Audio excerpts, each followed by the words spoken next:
Sintonizas Radio Indauzu en la 93.5.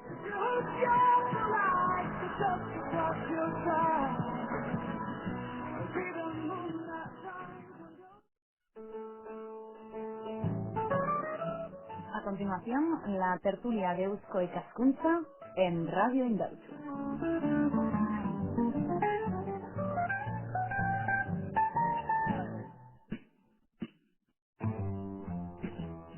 Bueno, buenos días, un sábado más, estamos aquí con ustedes, queremos darle nuestra particular bienvenida a la habitual tertulia con Eusko Ikaskuntza, la Sociedad de Estudios Vascos.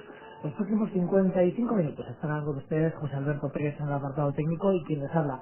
Y claro, como ya saben que cada 7 días en nuestra tertulia tratamos temas de máximo interés y de actualidad. Y hoy nos vamos a referir a la propuesta del Museo de la Técnica para Vizcaya. Con esta excusa vamos a hablar del patrimonio industrial y tecnológico de nuestro territorio a lo largo de los próximos minutos. Para ello nos acompañan en los estudios de Radio Indauzu, en Radio Ratia, dos personas, dos amigos de esta nuestra emisora que saben y mucho sobre este tema, el tema del día. Vamos con las presentaciones. Por una parte, desde la Asociación Vasca de Patrimonio Industrial tenemos a Marta Zavala, historiadora. Buenos días.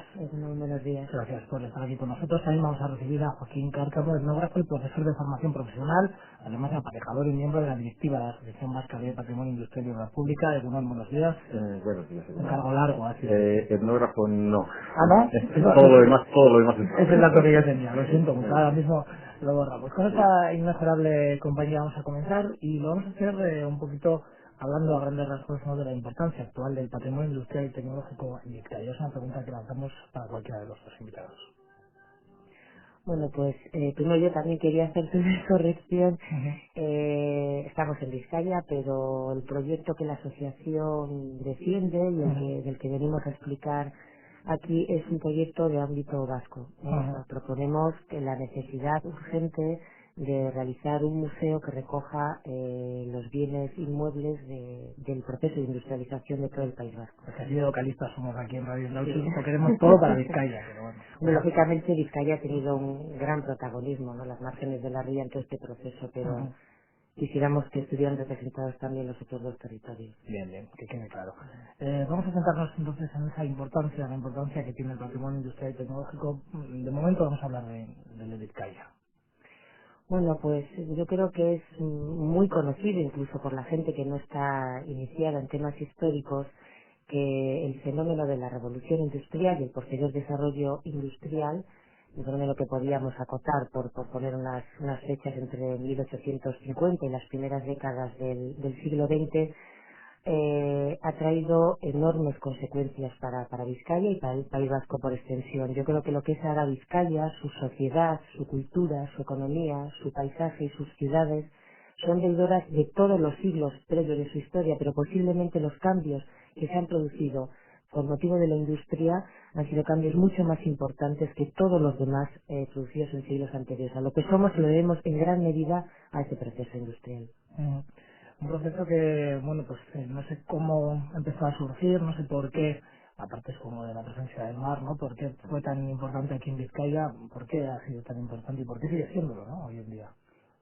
Bueno, es evidente que la existencia del puerto de Bilbao y fundamentalmente de la villa de Bilbao y también la otra villa de Portugalete en la Bocana, pero fundamentalmente la villa de Bilbao y el gran crecimiento comercial que los puertos proporcionan siempre, fue creando una base de riqueza que probablemente unida al descubrimiento del interés que la minería del hierro tuvo en un momento determinado, sobre todo para la gran siderurgia de los países más industrializados, de Inglaterra, de Alemania o de Francia, por las características especiales de este mineral y la facilidad para su exportación, para la implantación de grandes multinacionales, realmente de grandes empresas de estos países, por la proximidad a la costa, a la existencia del puerto y la facilidad para su transporte y del retorno con otros fletes. Esto fue lo que probablemente dio origen al inicio de una gran riqueza que supo ser aprovechada por los industriales y comerciantes bilbaínos para que no se quedara solamente en una explotación en manos extranjeras y que se fueran dando las bases para la instalación de una serie de industrias alrededor de la ría y que fundamentalmente basadas en el hierro, todo lo que fue las grandes implantaciones siderúrgicas, de construcción naval, etcétera, que fueron derivando más adelante en otra serie de industrias auxiliares y complementarias. ¿Qué queda de todo aquello hoy en día? ¿Qué es lo que ha ocurrido? Hacia dónde vamos en este aspecto? Porque ha cambiado mucho el panorama de Vizcaya. No sé si la importancia del puerto sigue estando ahí, pero no sé si la de la industria, ¿no? Sí, bueno, lo que no se puede dudar es que, aunque en estos momentos todas las sociedades avanzadas están sufriendo grandes transformaciones y pasando de unos modelos de producción más basados en la industria pesada y en el monocultivo del hierro y el carbón, evidentemente otras fuentes de energía han venido a sustituirlas y también, sobre todo, los sectores terciarios y las nuevas tecnologías están dando paso a nuevos ámbitos industriales, ¿no? Eso sin duda de ningún tipo. Están en crisis las industrias tradicionales, pero lo que no está en crisis, pienso yo, es el modelo industrial del país. Es un país que realmente se hace más terciario, que las ciudades, las grandes ciudades, Bilbao, por ejemplo, están buscando el renovarse, en ubicarse en un nuevo lugar en función de las necesidades que da la sociedad actual, pero lo que no se puede negar es que el País Vasco y Vizcaya también continúan siendo realmente, teniendo en la industria uno de sus pilares fundamentales. Yo quisiera volver a 1850, esos primeros años, ¿no?, en los que Vizcaya empieza ya a ser un territorio industrial, digamos, o dedicado a la industria. ¿Cómo vivía la gente? ¿Cómo vivió la gente esa transformación de la sociedad? ¿Cómo era la vida de las personas que se iban metiendo en el mundo de la industria? Bueno, pues tenemos que pensar que la revolución industrial no es un fenómeno que surge por generación espontánea. Habitualmente los historiadores estamos acostumbrados a definir etapas y a poner fechas hito. ¿Para cuándo comienza? Pues en la referencia que todos conocemos, en Vizcaya, el primero de Alto, Santana de Bolbeta. Pero evidentemente existían ya incluso desde finales del siglo XVIII, indicios de que el panorama productivo anterior, que se basaba básicamente tanto en Vizcaya como en Guipúzcoa como en Álava, en la industria del hierro, en las ferrerías hidráulicas, en los molinos, en las tejeras artesanales y en los astilleros de Ribera, ese panorama entra en crisis desde mediados finales del siglo XVIII. Y ya hay gente, empresarios de la época, asociaciones, sociedades como la de los amigos del país, que intentan evitar el cierre de esas fábricas, intentan, bueno, el final de ese mundo industrial. Empiezan avances, progresos tecnológicos, muchos incorporados del extranjero. Tenemos en cuenta que aunque tanto Vizcaya como Guipúzcoa han sido territorios frecuentemente industrializados, siempre han ido un poco a la zaga de otras regiones europeas como Alemania o como Inglaterra, que nos llevaban décadas de adelanto, ¿no? Entonces quiero decir que la industrialización no surge en 1831 con Santana de No Bolbeta. sale de la tierra. Efectivamente. Entonces, y tampoco tenemos que pensar que aunque surgen industrias que están anunciando la modernidad en esa época, el cambio fue radical. Durante mucho tiempo convivían fábricas modernas con ese mundo productivo del pasado, ¿no? Yo, por ejemplo, no es por hacer propaganda, pero estoy trabajando ahora en la ferrería del Pobal, que está en Muskiz, y yo explico a la gente que viene allí que es un ejemplo. Esta ferrería empezó a funcionar en el siglo XVI y anacrónicamente prolongó su vida productiva hasta 1965. Es un caso único en todo el País Vasco, por eso es la única que ha conservado buena parte de sus instalaciones. Bueno, pues esa ferrería convivió con Altos Hornos de Vizcaya. Está como un resto anacrónico, pero esto, bueno, un poco para explicar que los dos mundos convivieron simultáneamente durante décadas, ¿no? Pero supongo que con esa revolución industrial y que poco a poco llegaban esos avances de los que nos hablaba, Ujú. de países como Gran Bretaña o de Alemania, supongo que la formación también tuvo que ser un poco exhaustiva, ¿no? Porque rápidamente había que aprender cosas nuevas. Supongo que la gente, los trabajadores, o sea, lo vivieron, no sé cómo, pero yo supongo que un poquito con un exceso de aprendizaje diario. Bueno, sin duda, aunque en las primeras fases de la industrialización la mano de obra poco cualificada era mayoritaria, no Ujú. es como en estos momentos. Pero bueno, en otros niveles, por ejemplo, es decir, la Escuela de Ingenieros Industriales de Bilbao acaba de cumplir 100 años hace poco, hace 5 o 6 años aproximadamente, ¿no? Es decir, que sí que es verdad que, y lo mismo la Universidad de Deusto, es decir, que es cierto que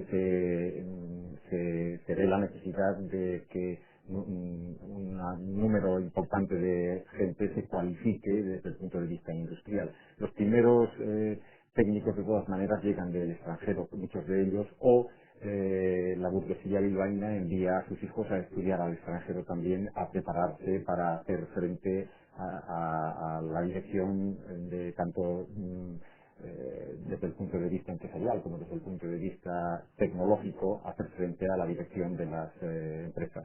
Ujú.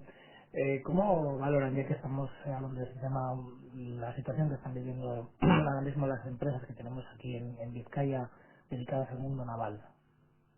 No sé si tienen alguna opinión, si les... Bueno, yo lo que es cierto es que la gran industria naval es una industria que está en crisis en todo el mundo occidental y no es una noticia reciente. Es No es decir, algo que ocurra solo aquí, claro, ¿no? son ya en los Ujú. 70, en los años 70, cuando aquí todavía no habíamos empezado a pensar en la crisis, los grandes astilleros de Centro y Norte de Europa empiezan a cerrar y a reconvertirse.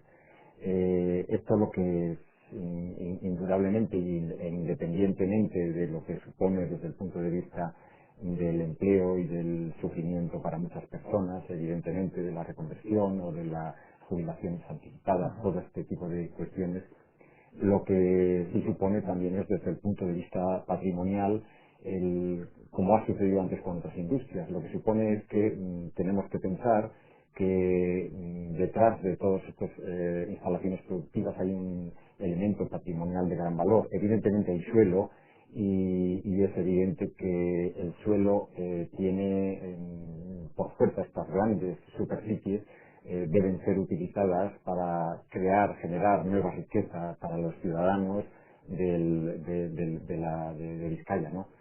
Pero además de eso también hay elementos de gran valor patrimonial y desde nuestro punto de vista es que no obviando el problema más importante que es el problema humano de las personas que están alrededor Ujú. de todas estas industrias, pero también debemos de entrar a considerar la preservación de los restos más importantes que aquí nos quedan. Ujú. Son ambos parte de la directiva, ¿no?, de la Asociación Vasca de Patrimonio Industrial y Obra Pública. No sé si les gustaría, yo creo que estaría bien que nuestros oyentes supieran a qué se dedica la asociación. Bueno, pues la asociación surgió, los miembros que componemos la junta directiva yo creo que nos fuimos conociendo años antes pues por temas profesionales, porque al final esas aficiones comunes, ¿no?, en las que se mezcla la profesión y la vocación, pues que te acaban poniendo en contacto con la gente con la que las compartes. Pero fue en el año 89 cuando dimos cuerpo a esta asociación. Somos una asociación cultural, Ujú. sin ánimo de lucro. Todos los miembros participamos en ella voluntariamente. ¿Y cuáles son los objetivos? Pues el objetivo básico es preservar, ayudar o contribuir a la preservación del legado material de la industria. Los caminos son muchos, ¿no? Uno es la investigación, la difusión, campañas de defensa, y cada uno es más oportuno que otro en momentos determinados. Pero básicamente el gran objetivo que tenemos es eso. Creemos que todavía el patrimonio industrial, aunque se ha avanzado muchísimo en los últimos 10 años, creemos que todavía es un gran desconocido, Ujú. curiosamente, teniendo en cuenta que en nuestro país es un patrimonio. No se trata de competir, pero a veces para que se entienda el valor que tienen las cosas hay que compararlas con otras, y quizá el patrimonio material derivado de otras épocas no nos distingue tanto como el industrial. Entonces, a pesar de que es muy importante y de que cada vez se hacen más estudios y cada vez se habla más en la prensa y se denuncian desapariciones o peligros de derribo, creemos que todavía queda una gran labor por hacer en este campo. Y fundamentalmente somos una asociación que reivindica para el patrimonio industrial el papel que se merece por la importancia cultural que tiene en nuestro país. Ujú. Con el tiempo se han ido perdiendo muchos de esos elementos, se han ido perdiendo, sí, efectivamente, la palabra. Sí, es difícil valorar, pero por decir una cifra, posiblemente me equivoque, pero en los años 90, los primeros años 90, nuestra asociación, por encargo del Departamento de Cultura del Gobierno Vasco, hizo un inventario de todo el patrimonio industrial y de la obra pública de los tres territorios. Patrimonio que quedaba en pie, tanto fábricas como instalaciones mecánicas, entre 1850 y 1940, aproximadamente. Yo no recuerdo las cifras, no sé si Joaquín podría contarme, eran miles los elementos, las fábricas que se... Y además, quiero decir, no se metían todos, sino que había un proceso de selección previo, es decir, no valía todo, sino todo aquello que tuviera al menos un valor mínimo. Pues si lo comparamos con lo que queda hoy, hombre, las desapariciones son desiguales, pero en la Ría de Bilbao yo diría que más del 70%, o cerca del 70%, y que entonces incluimos porque estábamos convencidos de que tenía valor y porque creemos que tenemos argumentos históricos que así lo corroboran, más del 70% ha desaparecido. Y muchos de esos elementos han desaparecido cuando se sabía perfectamente el valor que tenían, o cuando nuestras autoridades, que de alguna forma son quienes tienen que velar por la conservación de estos elementos, eran plenamente conscientes del valor que tenían. ¿Y qué razones puede haber, no, para que se hayan perdido? Pues lo que os comentaba Joaquín antes, básicamente que sobre todo las viejas fábricas, grandes moles ubicadas en las márgenes de la ría están en un terreno que es donde la apuesta del Bilbao metropolitano de hoy, de lo que quiere ser hoy, de ese cambio, efectivamente está ahí. Nosotros siempre hemos defendido que, por supuesto, que cada época necesita su cambio, sus construcciones y su nuevo paisaje, pero no debería hacerse nunca sin respetar esas señas de identidad, ¿no? Es posible que el patrimonio industrial también pueda ser, ¿no?, reconvertido de cara al turismo. No sé si es una de las vías que se podría utilizar. Sí, sí, sin duda, de ningún tipo. No, hombre, no debiera de ser el primer objetivo a poner encima de la mesa, pero evidentemente el patrimonio industrial puede ser, y de hecho lo es en muchos lugares, una fuente nueva de riqueza, una nueva fuente de riqueza. Claro que sí, lo que pasa es que es cierto que la industrialización en la ría de Bilbao, fundamentalmente en el río Ibaizabal, lo que tenía era una ocupación de terreno además intermezclada con los equipamientos de vivienda. Era un continuo el pasar de calle a ciudad, a fábrica, y de fábrica a calle, y de población a población. Estaba colmatada realmente las ambas márgenes de la ría. Cuando llega la reconversión, esta industria tan pesada, lo que sucede es que deja una situación de crisis, no solo en la población trabajadora, deja una situación de crisis también en el paisaje, es decir, se abandonan estas grandes instalaciones, y esta sensación de un gran territorio abandonado, obsoleto, vacío, es un gran problema, sin duda, para desde el punto de vista de las autoridades que estaban pensando en cómo acometer una reconversión de una superficie urbanizada tan tremenda, ¿no?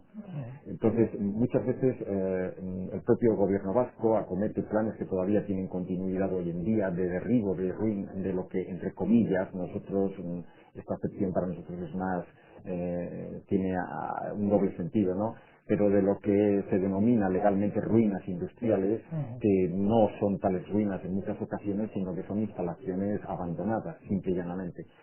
Acometen grandes planes de derribo con objeto de limpiar el territorio, dejar la superficie a la vista más agradable, y abrir la posibilidad de acometer en esas superficies nuevas implantaciones industriales, ¿no? Claro, todo esto, cuando se realizan derribos masivos, indiscriminados y sin tener en cuenta otros valores, es lo que ha llevado a estas grandes pérdidas en general. El conseguir, por ejemplo, que se pudieran declarar bienes culturales por parte del Departamento de Cultura del Gobierno vasco y conservarse a uno de los hornos altos de Altos Hornos de Vizcaya, todavía hoy trae cola, es decir, todavía hoy existe oposición por parte de ciertas entidades, empresas, a propiedad, etcétera, a su preservación. Esto es fundamentalmente pensamos que es la ubicación y el valor del terreno, del territorio, ¿no? En Alemania, por ejemplo, siderurgias enteras de una dimensión 2, 3, 4 veces mayor de lo que era la totalidad de Altos Hornos de Vizcaya, se han conservado como elemento patrimonial, e incluso alguna de ellas está declarado Patrimonio Mundial por la UNESCO, Patrimonio Mundial de la Humanidad. Pero claro, quizás estaban ubicadas en un territorio más abierto, más amplio y menos codiciado en estos momentos, ¿no? Eso ha sido una de las razones que más han contribuido. La falta de suelo. 2 minutitos de publicidad, volvemos ahora mismo.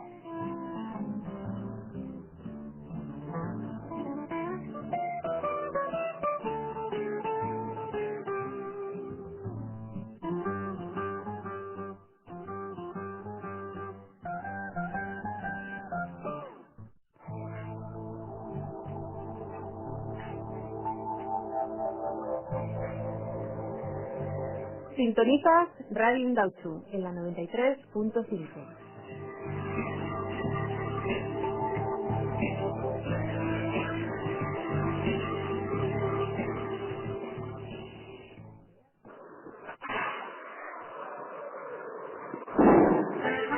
En Herri Ratia Radio Indautxu queremos que tú seas el protagonista. Por eso, tus dudas, sugerencias y peticiones las puedes enviar al email radioindautxu@herri-irratia.com. ¡Te esperamos!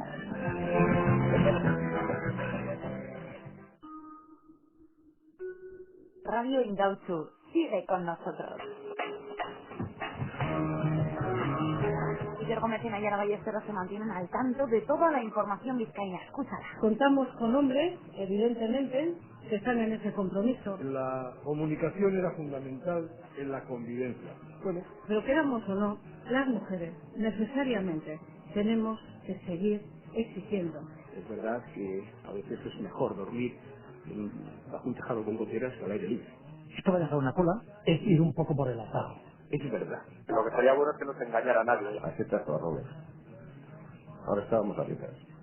Si quieres Rolex, está por aquí el diputado de las Públicas. Ya lo sabes, todas las opiniones en Radio Indautxu 93.5. Síguenos. ¿Cómo sonaría Herri Ratia en China? Por otra parte, a mí me parece impagable la existencia de un partido que defiende la dictadura del proletariado. Es decir, no solamente no debería ser prohibido, sino debería ser subvencionado. Alguien que viene del Jurásico es algo a mantener. ¿Y en Etiopía? Gaukire polizismo dugu ona ere bai. Orain goizean lehen ordua hauetan intzata behelaino disinte toda basura bizkatea gaurra bizkoa bai. ¿Y cómo sonaría Herri Ratia en Estados Unidos? Ez da ene gehiago dagoela, baizik eta arren portzentaia batek ene portaera bat hartzen du. Hori da, bai. Arren ugalketa aparatu aldatu egiten da, hori da ondorio nagusiena, eta ondorioz, ar gutxiago edo egotean, populazioa jetxi egiten da. Hori da. Pues eso, que como aquí, www.herri-irratia.com. Y que suene en China, Etiopía, Estados Unidos, Rusia, Australia.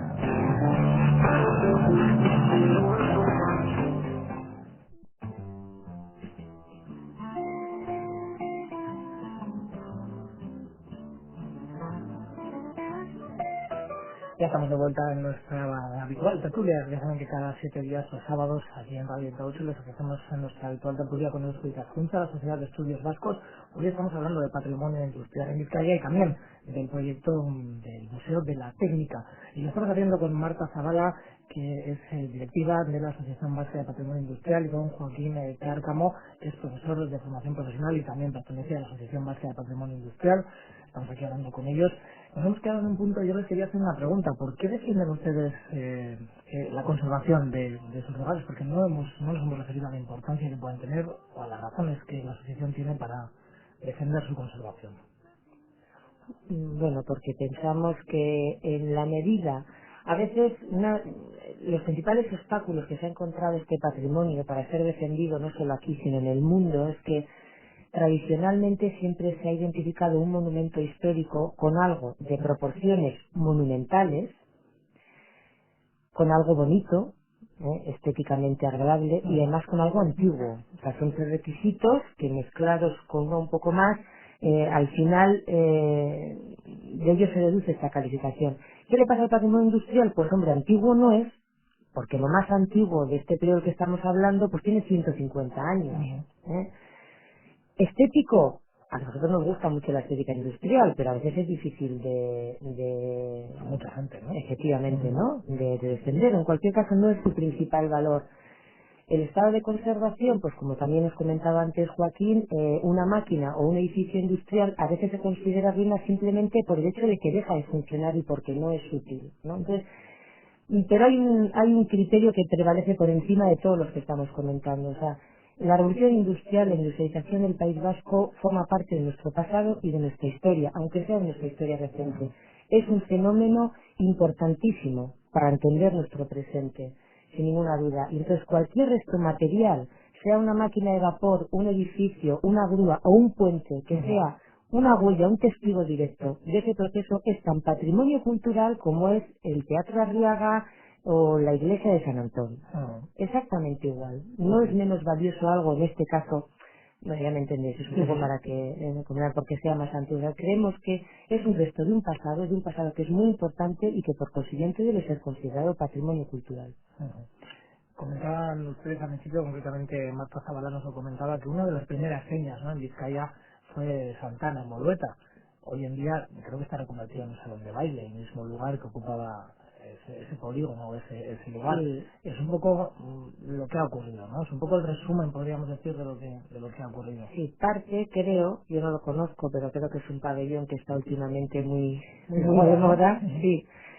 Y eso es parte de la fábrica, pero el solar antiguo, es el solar en el que van a construir viviendas de colores, ¿no? viviendas de protección oficial. Entonces, bueno, ahora nuestra asociación está participando en un estudio sobre ese solar. Un estudio arqueológico está de alguna forma controlando que las obras que se van a llevar a cabo, en caso de que saliera algún elemento primitivo de la Fundición Santana de Boleta, pudiera ser recuperado. Interesante. Bueno, pues vamos a recibirnos al Museo de la Técnica, que, como ustedes nos han puntualizado, no es para Vizcaya, sino que es en general para la comunidad autónoma vasca. Es un proyecto. Vamos a comentarles a nuestros oyentes de qué trata este proyecto, esta iniciativa. Bueno, quizás convendría hacer un poco de historia. Por supuesto. La idea del Museo de la Técnica, bueno, no es en primer lugar, la idea de hacer museos de la técnica no es una idea nueva.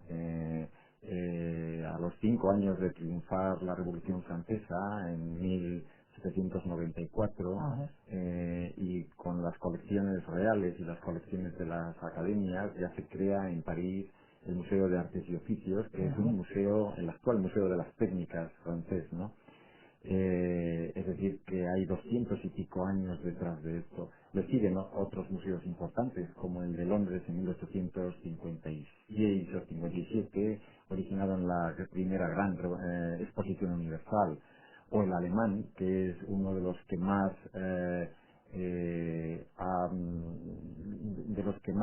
ha hecho por influir, los que más ha influido en los nuevos museos de la técnica en el mundo, que es de principios del siglo XX. En general en todo el Estado se da un movimiento, con la llegada de la democracia, se da un movimiento de repensar este tema de la museología industrial. Y aunque ya en la República, en Cataluña, había habido alguna idea, y aquí mismo en el País Vasco hay proyectos de algunos arquitectos, proyectos fin de carrera de algunos arquitectos en los años 20 y 30, planteados sobre la idea de crear un museo de la técnica para el País Vasco. Realmente al comienzo de la década de los 80, cuando se plantea tanto la idea de un museo nacional en Madrid, como de la idea de un museo catalán de la técnica, como también la idea del museo vasco. Los primeros pasos se dan porque el Ayuntamiento de Baracaldo adquiere unos pabellones industriales en Luchana pertenecientes tenían una importancia histórica desde el punto de vista de la técnica, porque pertenecieron a una de las grandes compañías mineras, la Orconera, Ironor, y se empieza a trabajar con el Departamento de Cultura del Gobierno Vasco y un diseño de contenidos en el que trabajaron, pues entre otros, Piñón de Lara y González Portilla. Se empieza a trabajar ya en esta idea. A finales de la década de los 80, yo creo que es 88-89, cuando se termina de rehabilitar uno de los dos pabellones y ya se está pensando en abrirlo, aunque sea de una manera provisional, con una primera exposición de contenidos que se habían ido recogiendo y generando durante todos esos años. Incluso en 1990 se convoca un concurso de arquitectura para la construcción de un museo de nueva planta en esta misma ubicación, complementando a estos dos pabellones rehabilitados y de cara a la ría. Pero todo esto acaba quedándose en cierto modo paralizado en un momento de cambio de gobierno en Vitoria y en estos momentos realmente se han dado algunos pasos hacia atrás. Nosotros lo que creemos es que es el momento de volver a retomar esta idea con más fuerza, quizás replanteándose la ubicación, porque la situación de los pabellones de Orconera ya no es la misma que la que era hace unos años, y que habría que volver a conjuntar iniciativas públicas y privadas para dar el paso decisivo de la creación del museo. Hace 7 días, recuerdo que comentábamos con anteriores invitados a este programa que el siguiente iba a ser sobre este tema, sobre el Museo de la Técnica, y nos comentaban que les parecía increíble, ¿no? Que en Vizcaya, en el año 2005, no exista un museo que reúna un poquito el patrimonio industrial. Es algo que yo también, personalmente, preparando un poquito el guión de este programa, pensé y dije, es que no lo puedo entender. ¿Cuáles son las razones, aparte de todas las que nos acaba de resumir, y también teniendo en cuenta que ahora mismo en el gobierno de Gasteiz, en el gobierno de Vitoria también hay movimiento, por lo tanto todavía hay que esperar un poquito? ¿Cómo puede ser que no exista un museo de este tipo si tenemos museos de todo tipo de cosas? Pues probablemente porque ha faltado una decisión política fuerte. Esta es la razón fundamental. El ejemplo más claro es que habiendo nacido casi en paralelo el catalán y y el nuestro, el catalán, el Museo de la Técnica de Cataluña, es en estos momentos uno de los más prestigiosos de Europa. Creo que después tenías previsto que habláramos algo de este modelo catalán. Realmente se ha convertido en uno de los más prestigiosos de Europa de una manera muy lenta, muy paulatina, muy progresiva, con limitación de recursos, pero con pasos muy medidos, muy firmes y con objetivos muy claros desde el comienzo, ¿no? Yo creo que simplemente ha sido una falta de decisión política. ¿En qué punto se encuentra ahora mismo el proyecto? ¿Dónde estamos?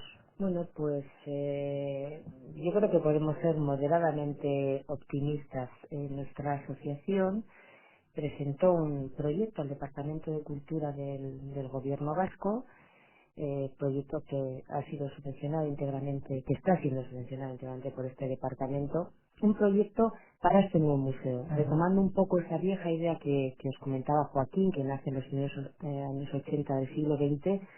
Y en este caso vamos a hacer un proyecto sobre lo que nosotros entendemos que debe ser este museo, los contenidos temáticos que debería abarcar, la colección que existe y la que debería localizarse, porque aunque se conservan muchísimos elementos, pues creo que unos 1.500 es la cifra de la que siempre hablamos en los últimos años, todavía quedaría muchísimo por localizar para equipar un nuevo museo. Y además nosotros proponemos también incluso una sede que consideramos que puede ser óptima, que es el edificio de una antigua minera industrial que construyó la Sociedad Molinos Vascos en los años 20 del siglo XX en la ribera de Zorroza. Es un edificio que se conserva con un volumen y una silueta imponente que asoma la ría, en desuso desde hace muchos años, y bueno, pensamos que si se ubicara el museo en ese edificio podríamos matar dos pájaros de un tiro, ¿no? Crear ese museo, proteger la colección que se ha venido reuniendo hasta ahora, difundirla y dar un nuevo uso a uno de los ejemplares sin duda más destacados de la arquitectura industrial del País Vasco. Imaginemos que el museo se abre mañana y hablan ustedes de 1.500 elementos importantes. ¿Qué nos podríamos encontrar? No sé si podríamos hacer un pequeño resumen. Supongo que ustedes también tendrán ahí guardados sus secretos, ¿no? Sus cosas con ganas de enseñarlas, por lo menos. No lo sé, hombre, evidentemente puede haber muchas opiniones. El diseño de un museo no debe ser nunca obra de una iluminación parcial de una persona, ¿no? Debe de contemplarse con un trabajo de multidisciplinar y largo, continuo en el tiempo, etcétera. Hombre, desde luego un museo de la técnica en el País Vasco, tal y como yo personalmente lo entiendo, debiera de atender fundamentalmente y de inicio a aquellos productos o sistemas productivos o de trabajo que tuvieron su origen en el País Vasco, es decir, aquello que ha surgido de la inventiva de la gente de aquí y que se ha producido aquí. Pero puede haber otros elementos valiosos que tengan cabida, bien porque, aunque hayan sido importados, han tenido han supuesto aquí un avance considerable en algún aspecto, o porque han condicionado el avance del país, etcétera. Por otro lado, yo creo que un museo de la técnica, y hace ya muchos años que se considera que no debe ser solamente y fundamentalmente no debe ser una exposición de objetos. Eso no tiene un gran sentido. La interrelación entre lo que es el sistema científico y la tecnología y la influencia, sobre todo, que tanto la ciencia como la técnica tienen en el desarrollo de la sociedad, que es materialmente directa, es lo más importante que yo creo que debe explicar un museo de la ciencia y de la técnica. Es decir, algunas cosas tan elementales como que cuando vemos un lavadero y los vemos conservados en algunos de nuestros pueblos todavía, y no hace tanto, más que 50, 60 años, eso condicionaba el modo de vida en general de nuestras mujeres, hay que decirlo así. Y cuando vemos en estos momentos lo que son los sistemas industrializados, las lavadoras en nuestros domicilios, vemos el cambio que ha supuesto en nuestra vida cotidiana, los avances, las invenciones, las innovaciones técnicas, ¿no? Esto es lo que creo que fundamentalmente debe transmitir un museo de la técnica también. ¿Qué presupuesto haría falta para poner en marcha muchas de estas características en ese emplazamiento? Porque es un proyecto, por lo que veo, que ustedes han desarrollado bastante Bueno, es un bien. proyecto en el que estamos. Y uno de los temas más espinosos, como casi siempre en este tipo de proyectos, es el presupuestario. Hombre, evidentemente contamos ya con un punto de partida, porque muchas veces esa colección que se ha venido reuniendo durante 20, 30 años, en parte ha procedido de donaciones particulares o de empresas, pero en parte también ha supuesto un esfuerzo para el propio gobierno vasco, que es el que ha ido adquiriendo elementos que se le ofrecían y que se consideraban que podían tener un futuro hueco en el futuro museo, ¿no? Pues parte de esa colección está ya reunida. Eso normalmente los capítulos presupuestarios es una parte importante. Si me permite preguntarle dónde está. Es decir, ¿quién la gestiona, quién la tiene guardada? Pues ahora depende del gobierno vasco. Hay unos pabellones en origen, en los pabellones de la empresa minera Orconera que están en Baracaldo, en el barrio de Luchana. Esos pabellones en principio estaban llamados a ser la sede de ese museo, porque estaban ubicados en una zona con una gran impronta industrial y también fundamentalmente porque el Ayuntamiento de Baracaldo los cedió a este proyecto. Los pabellones se restauraron y durante mucho tiempo fueron cobijando todos estos elementos porque podían ser desde una simple azada a, como en este caso hay la rotativa del desaparecido diario El Hierro, es decir, cosas muy voluminosas, o un camión de bomberos, o una cantera de vapor, etcétera, no pequeños y grandes objetos. Esta es la colección de 2.500 de la que hablamos siempre en la asociación. Entonces se almacenó allí. Con el paso del tiempo, pues se ha pensado que no era la ubicación más idónea, quizá porque no cuenta, sobre todo el entorno de esos pabellones, con una infraestructura adecuada y porque yo creo además que se han quedado un poco pequeños para el proyecto que merece el patrimonio industrial mueble del País Vasco. Entonces, en primera instancia estuvieron almacenados allí y ahora están en otros almacenes que custodia el gobierno vasco también en Bilbao. Ese edificio emblemático, ¿no?, de Zorroza, el que ustedes nos hablaban, ¿dónde está ubicado exactamente? Yo que, fíjate que yo soy de esto y tampoco lo Justo recuerdo. frente a la punta de la península de Zorrozaurre. Justo frente a la punta. Muy cerquita quedaría el Museo Marítimo, ¿no? Que también podría darle relativamente cerca. Podría darle una especie de unidad, ¿no? Al entorno también. Esta idea de museos que comienza el Guggenheim en la Ría, que continúa con el Museo Marítimo y que podría avanzar a lo largo de la Ría, porque si entendemos la ciudad como una gran conurbación que comienza en Basauri y que termina en Getxo y Santurtzi, pues evidentemente puede haber otros hitos de este tipo que ayuden a la regeneración de algunas de estas zonas. Dicen ustedes que son optimistas, pero aún quedan pasos por dar, no sé cuáles son esos pasos y si hay que esperar a que el gobierno ahora mismo se vuelva a estabilizar o el Departamento de Cultura sigue trabajando en ello con ustedes. El Departamento de Cultura quizás ha dado uno de los pasos negativos que ha dado en estos últimos años fue el dejar de considerar al Museo de la Técnica de Luchana como Museo Nacional de Euskadi, que lo era.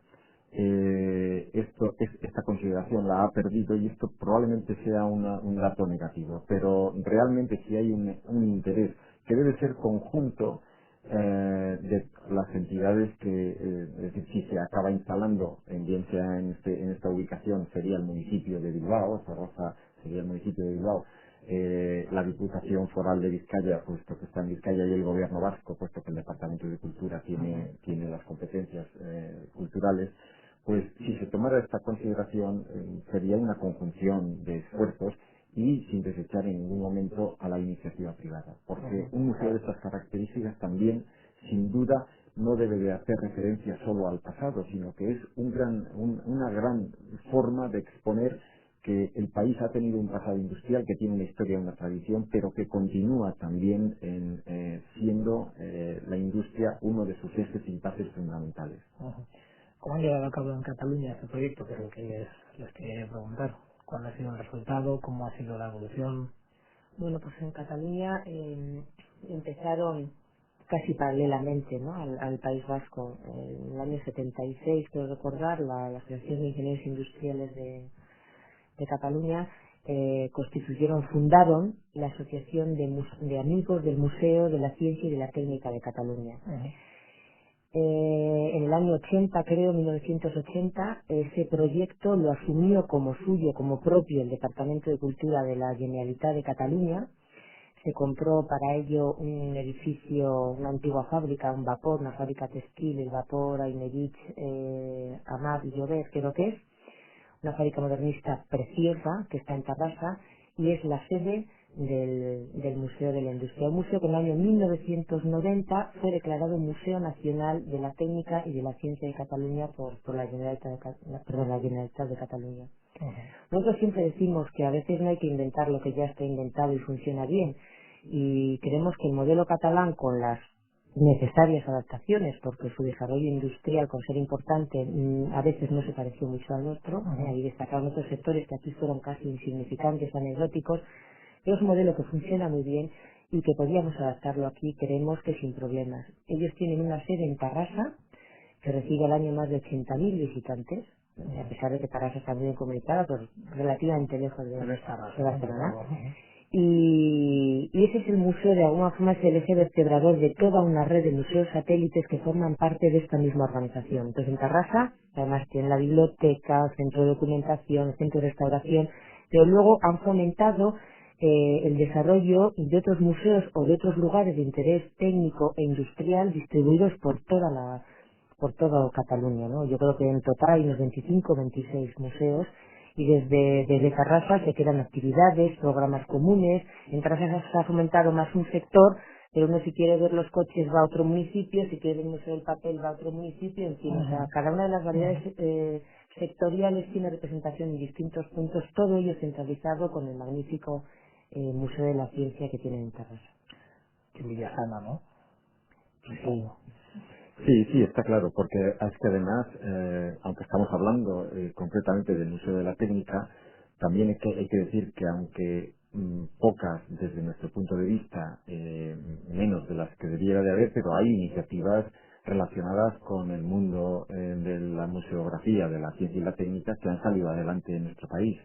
Es decir, desde poniendo ejemplos, empezando por el museo al que se refería Marta, el de la Ferrería del Pobal, que está abierto a las visitas desde hace recientemente, pero por ejemplo el Museo del Ferrocarril en Azpeitia, en Guipúzcoa, gestionado por el Departamento de Transportes del Gobierno Vasco, o aquí mismo en Vizcaya, las iniciativas que está tomando la Diputación Foral con respecto a la rehabilitación y apertura futura al público de la fábrica de boinas La Encartada en Balmaseda, un gran ejemplo de la industria textil del siglo XIX. Es decir, que, por poner 3 ejemplos, pero hay muchos más ejemplos de iniciativas relacionadas con la museografía de la ciencia y la técnica en el país que están en marcha ya y que lo que sucede es que están desconectadas entre sí. O otras muchas cuestiones como otros muchos elementos que muchas veces no tienen por qué ser museos, pero que son instalaciones o elementos al aire libre. En el caso de la obra pública que citaba antes Marta, que había tocado en el inventario, voy a poner un ejemplo muy claro y muy concreto: el puente de Portugalete. Es decir, son instalaciones que tienen que ver con el patrimonio industrial y que están a la vista de todos. O, por ejemplo, las estaciones de ferrocarril o los mismos puentes de la ciudad de Bilbao u otros puentes de estilo. E incluso instalaciones relacionadas con el uso, relacionadas con la técnica y en uso actualmente, instalaciones visitables. Por poner un ejemplo, las depuradoras del consorcio de aguas. Es decir, que hay una gran cantidad de elementos que están, por decirlo así, no relacionados, desconexos, y que podrían ser utilizados de una manera y potenciados de una manera conjunta. El puente al que usted aludía es candidato, yo creo que a patrimonio mundial, ¿no? Sí. Ahora mismo, no sé no sé Sí. cuándo tiene que tomarse la resolución, pero enseguida. Pues no son muy rápidas, pero están en trámite, sí, efectivamente. Por último, ya que nos quedan poquitos minutos, yo quería saber para cuándo ustedes prevén, si tienen alguna fecha en mente. Supongo que el deseo sería abrirlo mañana mismo, pero más o menos si los pasos siguen no sé cómo debieran, pero cuándo calculan que podría ser una realidad ese Museo de la Técnica. Hombre, ¿No se la quieren jugar? Sí, no. Estas cosas, a nosotros nos parecería fundamental que a partir de estos estudios previos que se están haciendo ahora, las instituciones implicadas pudieran tomar una decisión en la próxima legislatura. Esto sería lo más importante. Es decir, si se toma una decisión firme en esta próxima legislatura, en los próximos 4 años, el museo podría salir adelante. Y también lo que consideramos es una segunda cuestión. Es fundamental abrir el museo o un museo de este tipo, aunque sea pequeño, porque esa es la base para que la colección aumenta en un sentido geométrico. Si existe la conciencia de que hay un lugar en el que se pueden depositar, que es visitable, es decir, las donaciones de los propios industriales, todo esto aumenta de una manera progresiva. Y que la administración también se vaya dando cuenta de que a la gente le interesa, ¿no? Que sea pequeño, pero bueno. Desde aquí, desde Herri Ratia, desde Radio Indauchu, la emisora de Vizcaya, nosotros queremos dar las gracias por estar aquí con nosotros hoy y invitarles, por supuesto, que sí, a participar. Siempre van a tener los micrófonos abiertos para hablar de este tema, porque nos parece importante que ese patrimonio industrial sea conservado, aunque sea, ¿no? Que sea exhibido en un museo para que la gente también lo pueda ver y recordar, porque al fin y al cabo es parte de nuestra historia. Muchísimas gracias, Joaquín Cargamos, por estar con nosotros, y también, por supuesto, a Marta Zavala. Gracias por estar aquí. Gracias a ustedes. Nosotros nos marchamos, no sin antes recordarles que la Fundación Asmos de Eusko y Gascuntza, en colaboración con Bilbao Metrópolis 30, ha organizado un curso íntegramente online sobre la gestión estratégica de ciudades. A lo largo de este curso se transmiten los conocimientos sobre las nuevas tendencias y la evolución de las ciudades. El plazo de matrícula para este curso está abierto. Asimismo, la Fundación Asmos organiza diversos cursos presenciales sobre temática ambiental y diferentes cursos también de posgrado por internet. Hasta la próxima semana.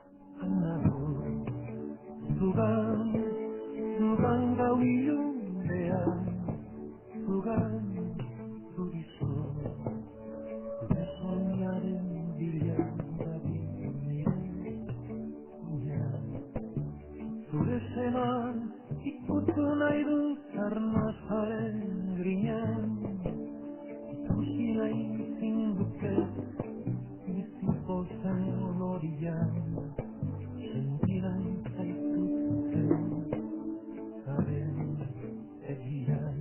Anago zurizu, anago zudan zeure gogoan, zudan zurizu.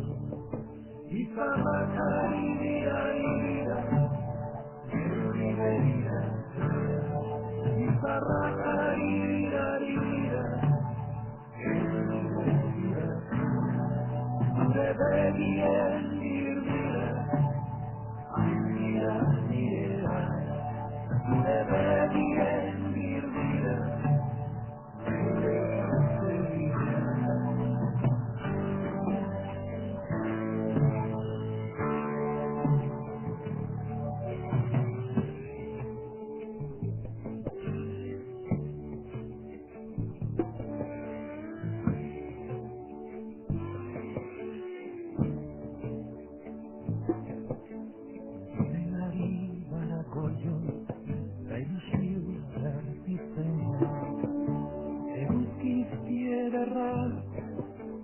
kartzara izea, bizi gogoak emondan, plazantzera jato, neurizu, haizena buena, ino, anago, turizu, anago, zugan egun zentian, zugan, turizu, izabak ari dira, Eugi behiratzen, izarrak ari